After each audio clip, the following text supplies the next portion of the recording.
Welcome to this introduction video to the Boxalino reports. Here we're going to have an overview of 6 of the key reports that Boxalino provides to optimize your eShop. Here, starting with the dashboard reports, we will look at some of the key metrics and KPIs that Boxalino provides you to keep an eye and monitor your website. This first report doesn't go too much in the details of what is happening on the different widgets, on the different pages, but gives you an interesting overview of the key figures as well as the key customer behaviors which are leading to more conversions. In this first view, we can see first a few quite simple session KPIs on top, as well as the online and offline transactions, as well as their revenue. On the left, we can see here these 4 pie charts, and these 4 pie charts give us an indication of which of the Boxalino widgets provide different measurable effects on your business. So starting with the display, so the display here indicates that 62% of the way your customers look at products will be done through the navigation widget. The navigation widget would be, in that case, a widget showing a product listing when people go to the menu of the websites. While 24% here are coming from the search. And the display is a very important metric, because it's not only that products are appearing on a page, it's really that these products appeared on the screen of the customer. We are detecting really the display on the screen. So this is really indication of what are the different places in your website where customers see product. And then we have the same information with the clicks. There we can see that, for instance, the search, while having only 24% of the display, contributes to 30% of the clicks. And then we have the click UPs, or unique purchases, which basically mean clicks that are resulting in a purchase in the same session. And there we can see that while the navigation had 62% initially, it is now down to 50% mainly because the search went from 24% to 30% in the click to 41% in the click unique purchases. So already there you can have some key information about which widgets in your website contributes in which way. Other widgets indicated here, like the basket, would be for cross-selling recommendations on the basket page and overlay. The home recommendations would be the top sellers and personalized recommendation on the home page, and so on and so forth. This already gives you an overview of these aspects. We can also see what are the key search trends and which one are leading to more unique purchases and to revenue, and how are these different searches on an up or down trends in terms of requests, in terms of unique purchase, in terms of revenue. We can also see the top product sales performance and how they evolve over the last few weeks, as well as the top brands and how they evolve over the last few weeks.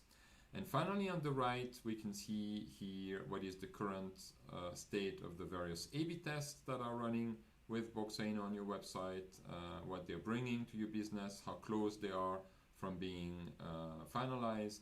Here we can see that we have a test with 96% confidence, which is a good benchmark to say that the test is ready to be finalized.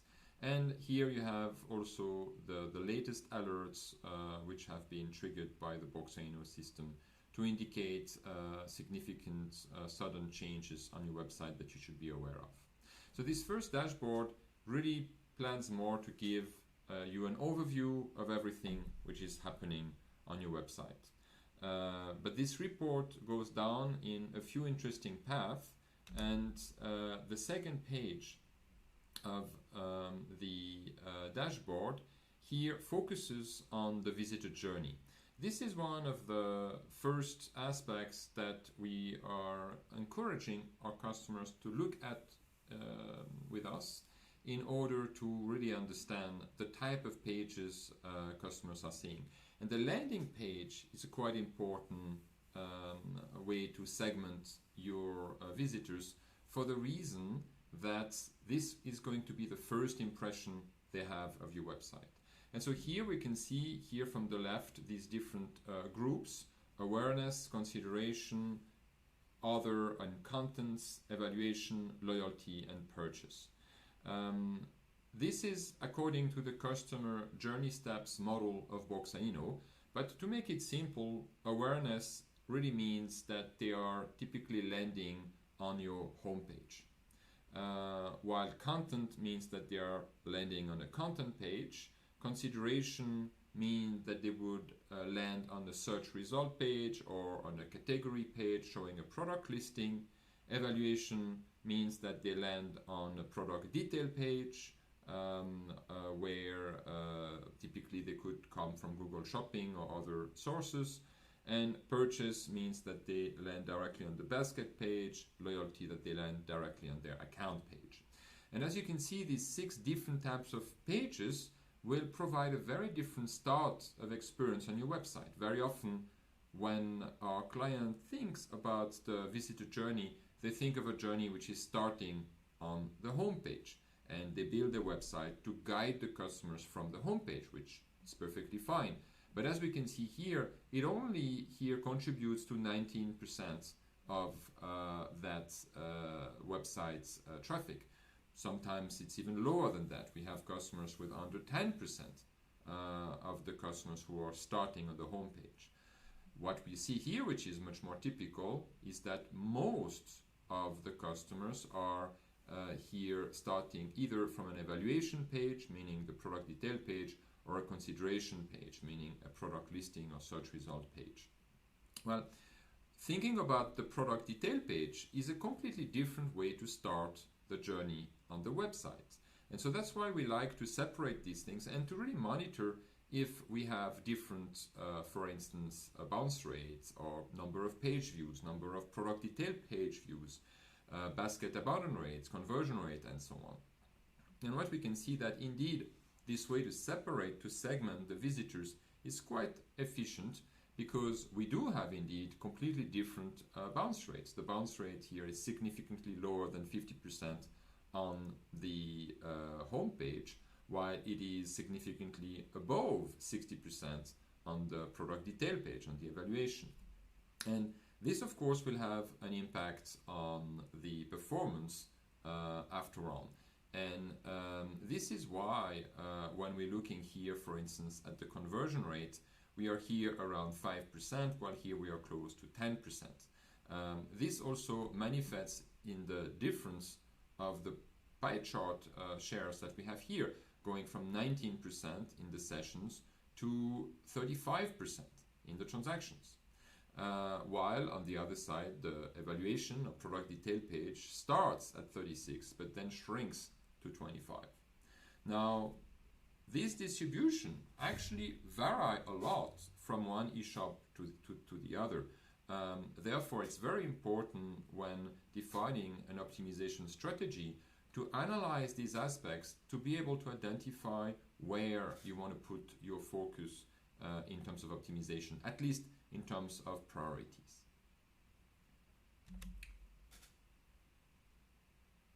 In the next page, we see a more advanced detail of the pie chart we saw in the first page. And there we can see that this website has integrated a home page recommendation on the home page, search and navigation functions, similar recommendation as well as accessories recommendation on the product detail page, and finally here in the basket, cross-selling recommendations.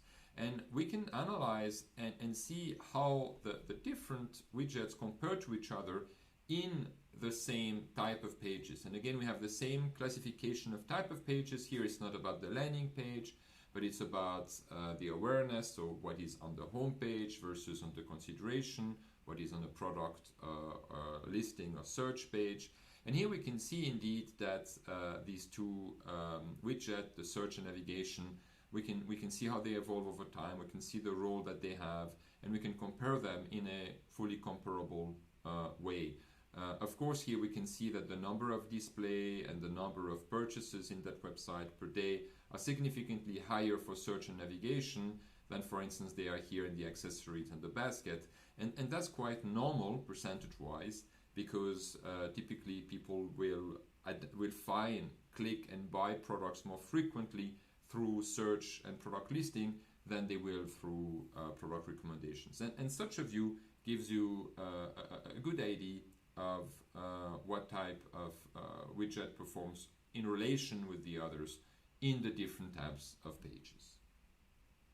Then finally we have both a sales dashboard, which shows the different type of sales KPI that are important to look at.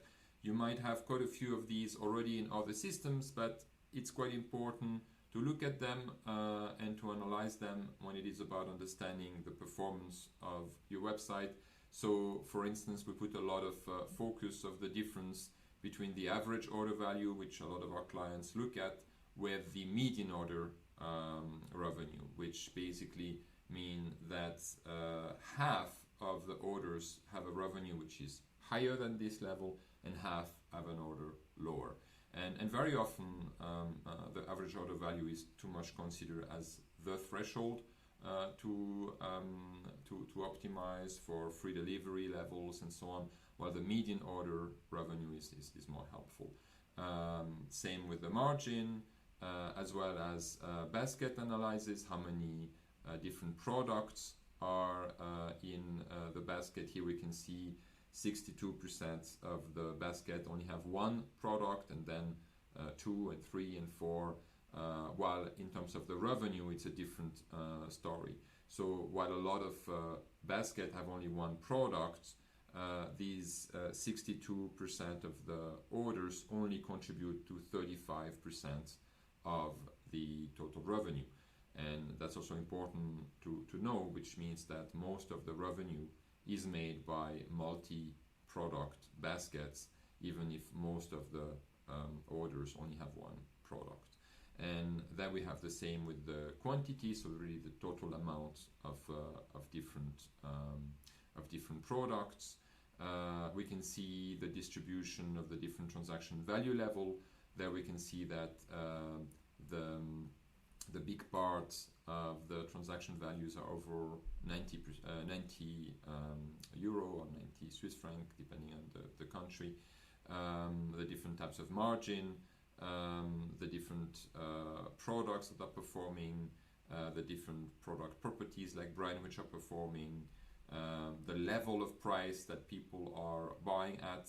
So here we can see that in terms of quantity, there is a lot of people buying products between 10 and 20 Swiss franc, but the products which are between 30 and 40, while less numerous in logic of purchase quantity and unique purchases, actually contribute in a bigger way to the revenue of the website.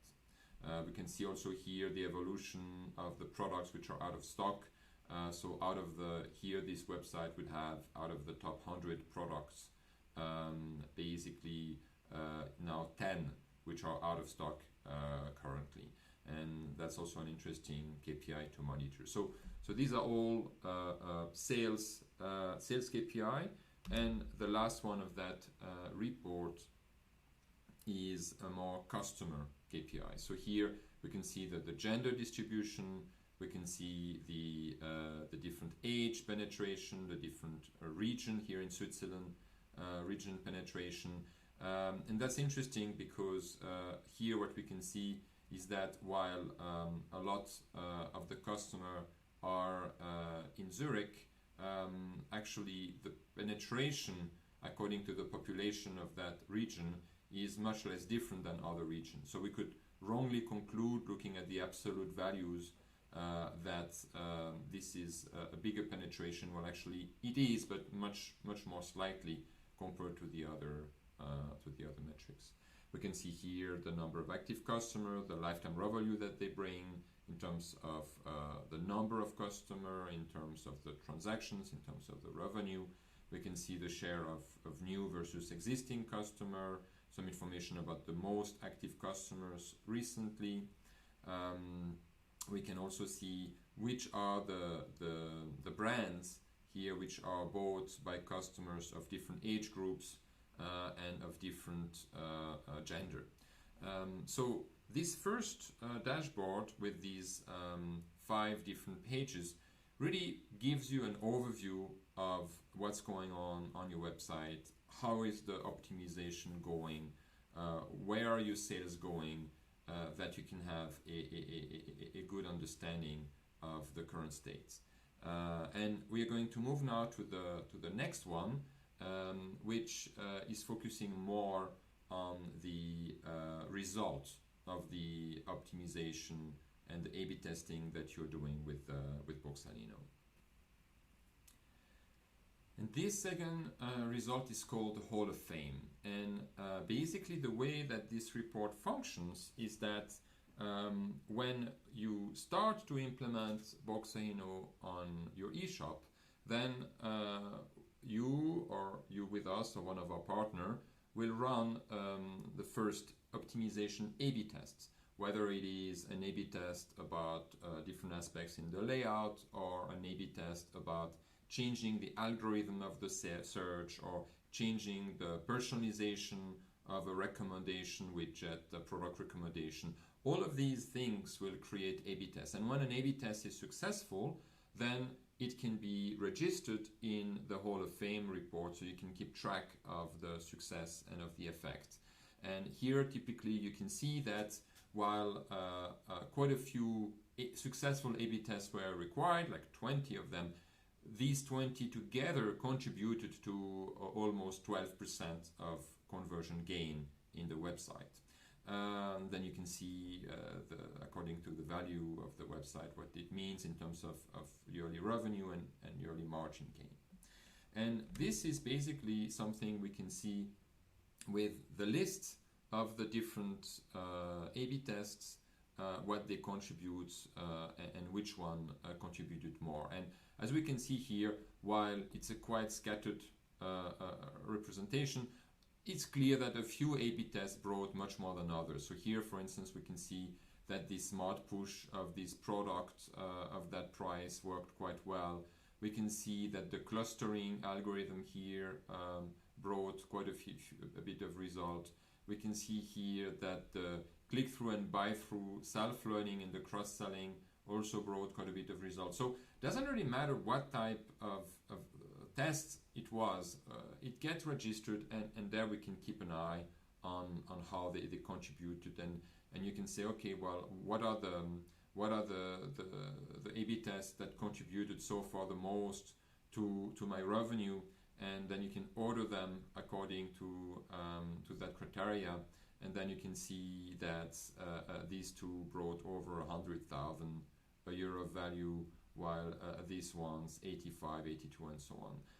So that's kind of the typical way these things are. And then if you're interested to go more into details, to say, oh, this clustering sounds interesting, let's go and see more detail.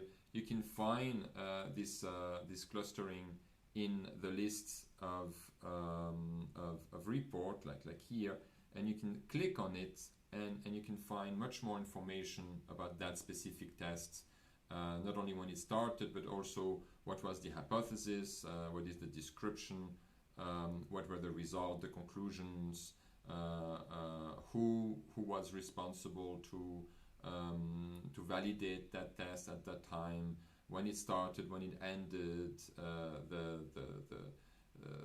what we call the ICE, so how did we evaluate the impact, the confidence and the ease, detail number, and so on and so forth. So that's another report which is very important to keep track and make sure that you record what are the test results that really brought an uplift in your website. Now in this third report, we're looking at something at the very, very strategic level, which is the customer lifetime value.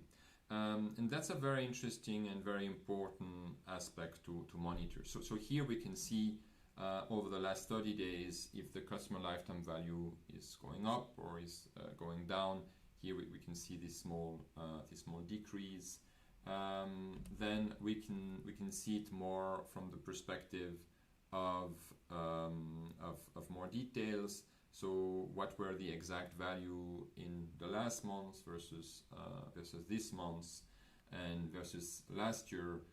Here we can see in this, of course it's a demo example, but if these numbers were true, we can see that the lifetime value dropped tremendously compared to the prior year, and then we can see that in a more day-to-day way. So we can see here the drop started here and then it went up, but then it went down and down and down and down. So again, these are demo data, but this is really interesting because the customer lifetime value is typically a top-level metrics which is not analyzed enough.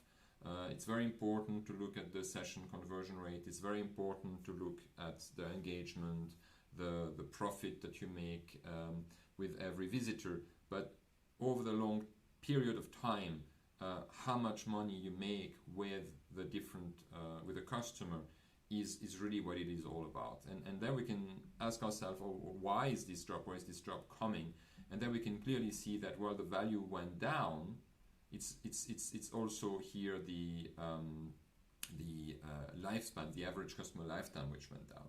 And when we have then a lot of different metric which are making it possible to go deeper and deeper. And I don't want to go too much in that specific aspect, but it's important that such a report is monitored relatively regularly, also by the management, to really keep an eye on, is your business going in the right direction.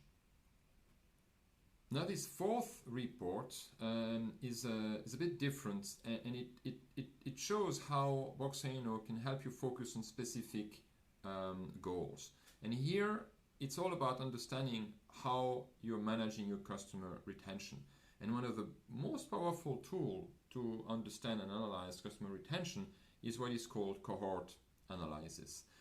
So we're going to have a look at how it is. And what we can see here is that for that customer, that would be typically a quite high loyalty customer, which might be a very good thing, but might also be an indication of low growth. So as every KPI, you can look at it in two different perspectives.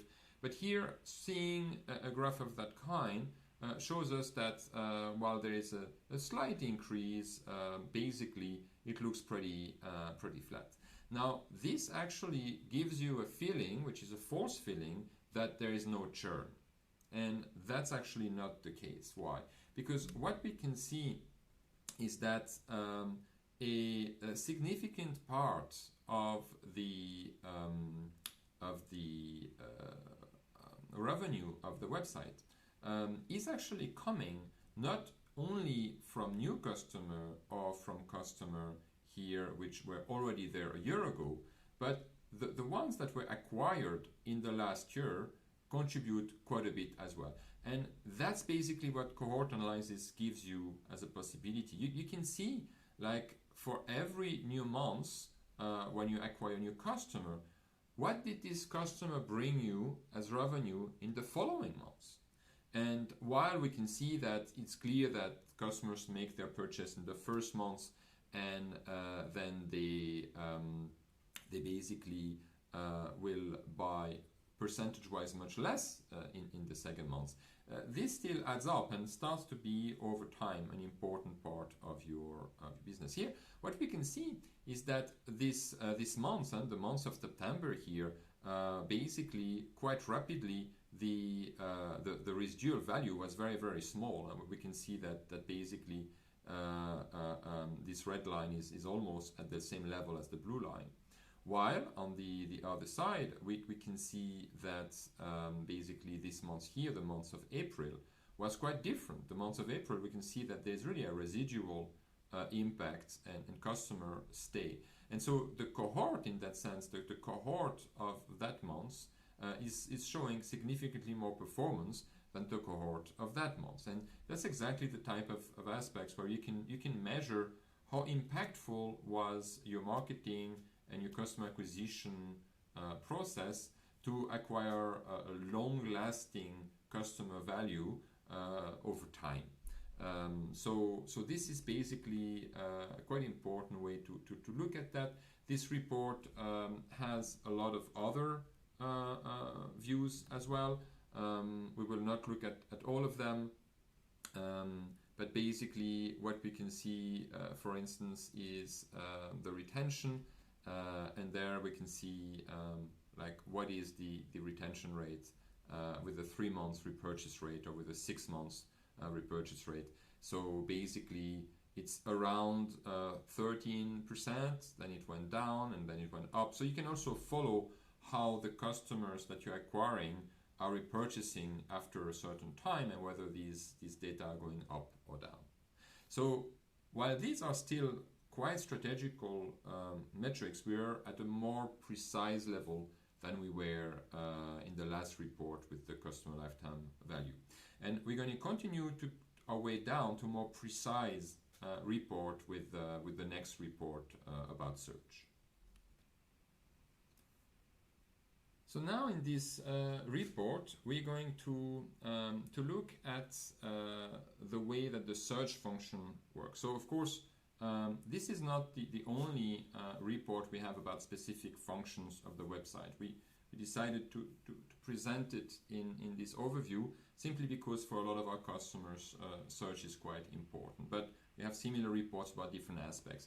This shows that now we are coming with this report to a more precise level to really understand what's going on. And so here we can see the importance that the search has. So 15% of the sessions are using the search.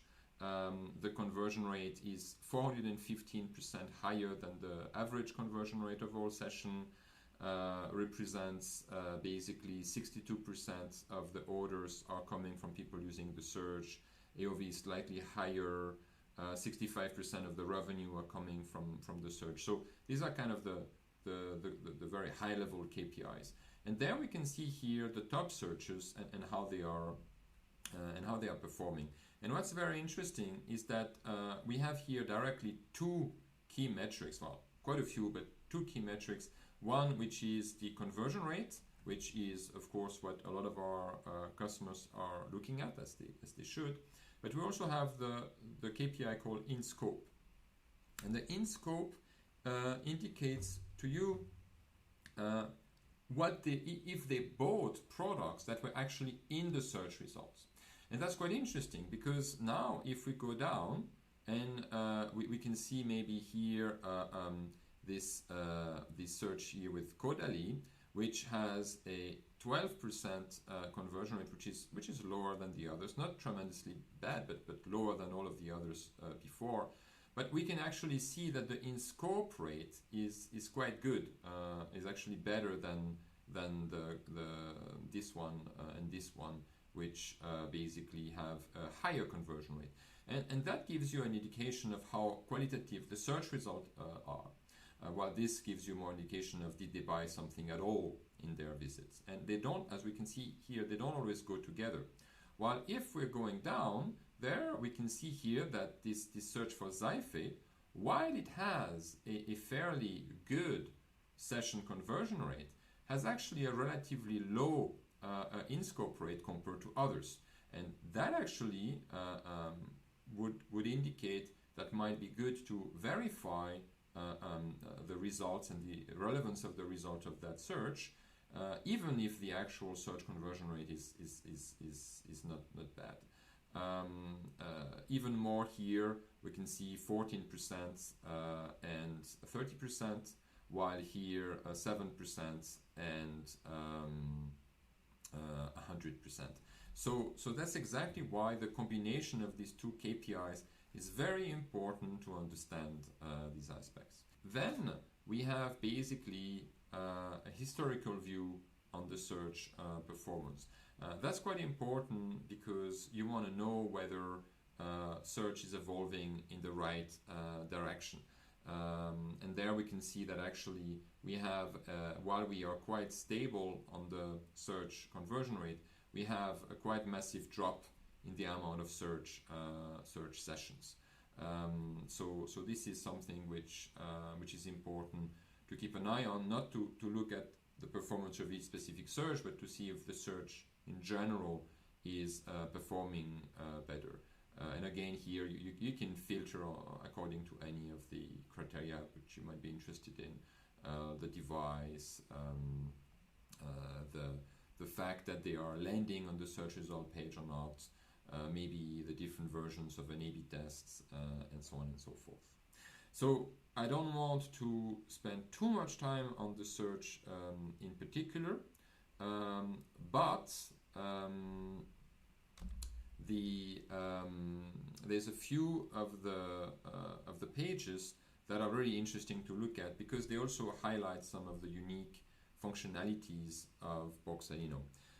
One is called the query suggestion. The query suggestion are quite important because what they do is that they identify all of the different ways that people are typing different searches, and they group them together.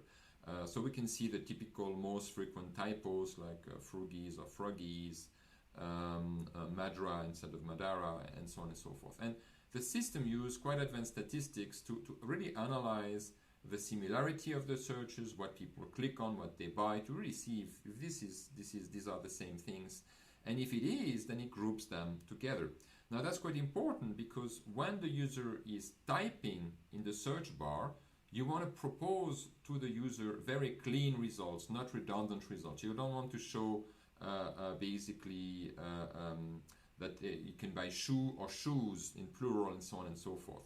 And so here one of the results of what is shown by this report is that Boxalino will have very, very clean, very efficient, very easy to engage with textual suggestion to guide the user as soon as they type the first letter in the search bar. And the other one that I wanted to show is what we call the automated semantic filterings. So like a lot of search systems, Boxalino offers the possibility to create semantic rules, which basically would say, well, if someone search for, let's say, Apple in my context, I know that they mean the brand Apple and it should be selected. But while these type of functionalities are very important, they also extremely difficult to use. They take a lot of time, and it's very difficult to take sometimes decisions.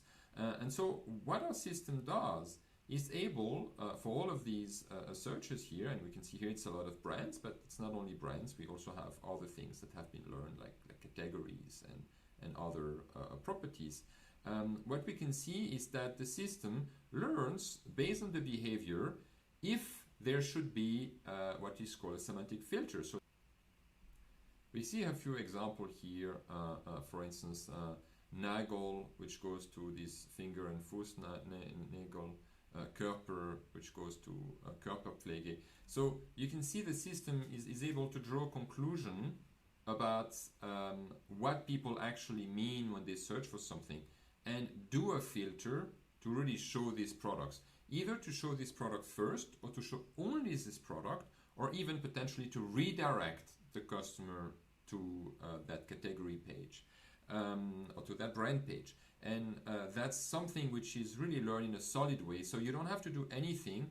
All of these learnings are done 100% automatically. The system is self-learning based on what the people do, what type of search improvement needs to be done. And now this brings us to the sixth and last report of that introduction video. This report is clearly the one which goes by far the most into the detail.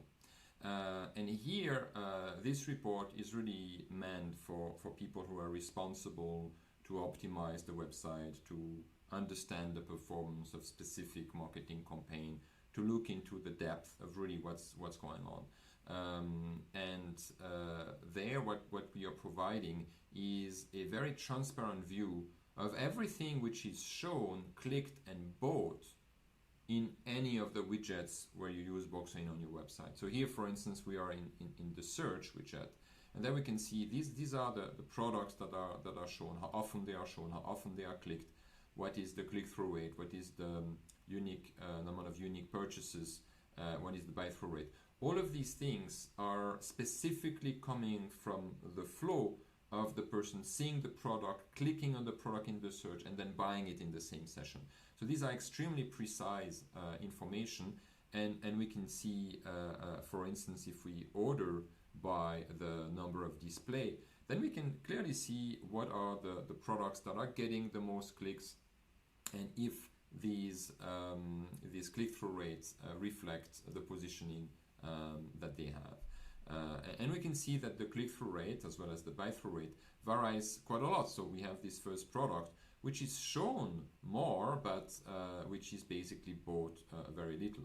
Here, of course, the numbers are quite small in this demo shop. In your shop, they might be much bigger, but the ID remains exactly the same. And then the system will aggregate this data according to a property, here according to the brand. And so instead of looking in the search for each specific product, I also have the view here about the performance at the aggregation level of the brand. And Boxalino generates a lot, uses and also generate a lot of properties that you can use in order to do this grouping, from the category to basically different flags and other learned topics about the product. So we have a lot of properties here that you can use, and then you can see by selecting one how they are performing, and that's again might show us some aggregated numbers that some brands are shown at a very different rate or bought at a very different rate than others. Here we can see that we have here this brand which has a buy-through rate, which means that the percentage of the time the product is bought when it is shown, which is at 3%, while the top shown brand is at less than half of this. So that also gives you this type of indication. And you can do it in any of the widget which you use on the website. So it can be the search, it can be the navigation, a product recommendation, and so on and so forth.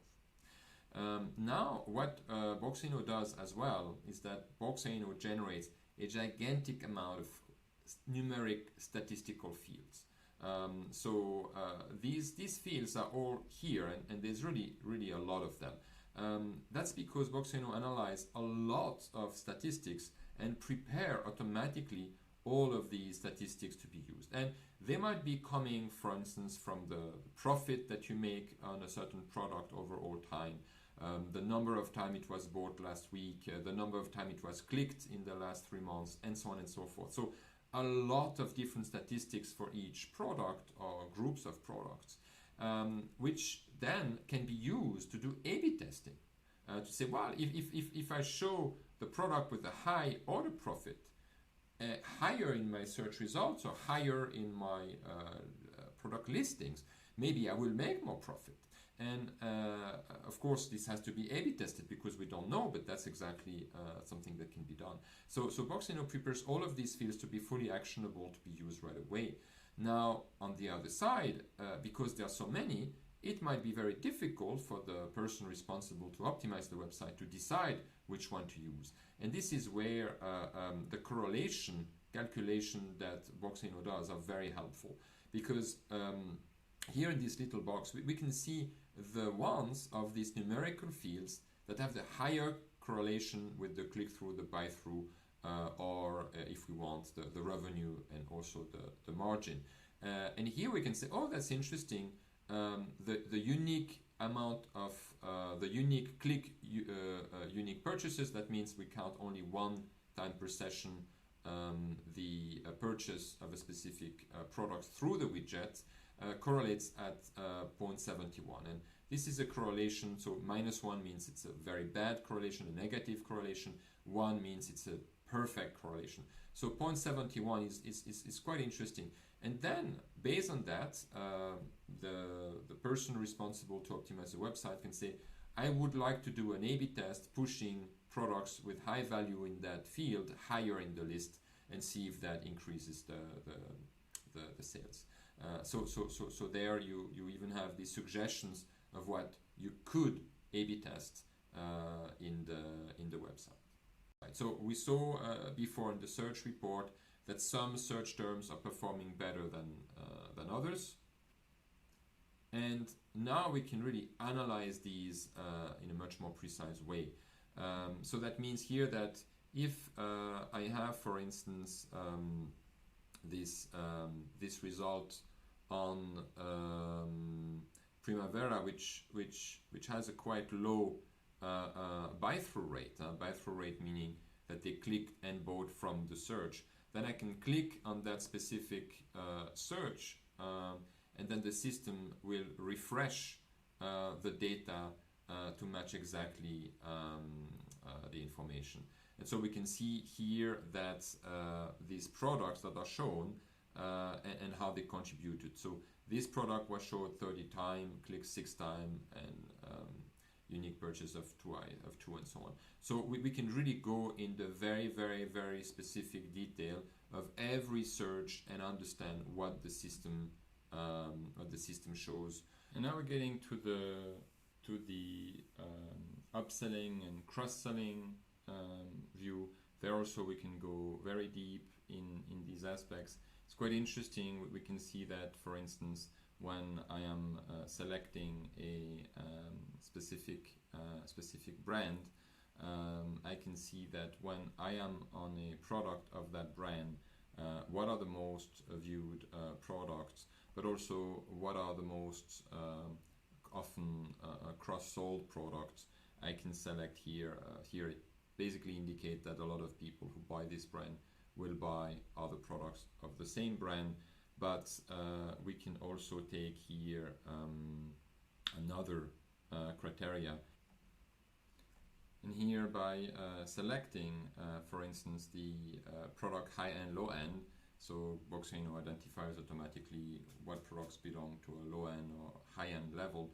And there we can see that the cross-selling in that brand perform quite differently for the low-end and high-end product. And it looks like cross-selling on the high-end here is a much better idea. We can see that with actually less amount of displays and relatively similar amount of clicks, we have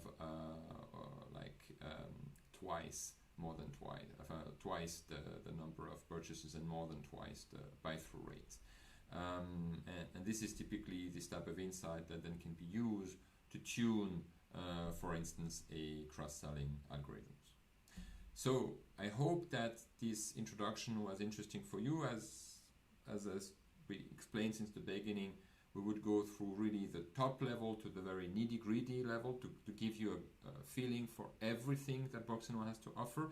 We will do other reporting video going much deeper in specific reports, but we hope that gave you an interesting overview of all of the different aspects.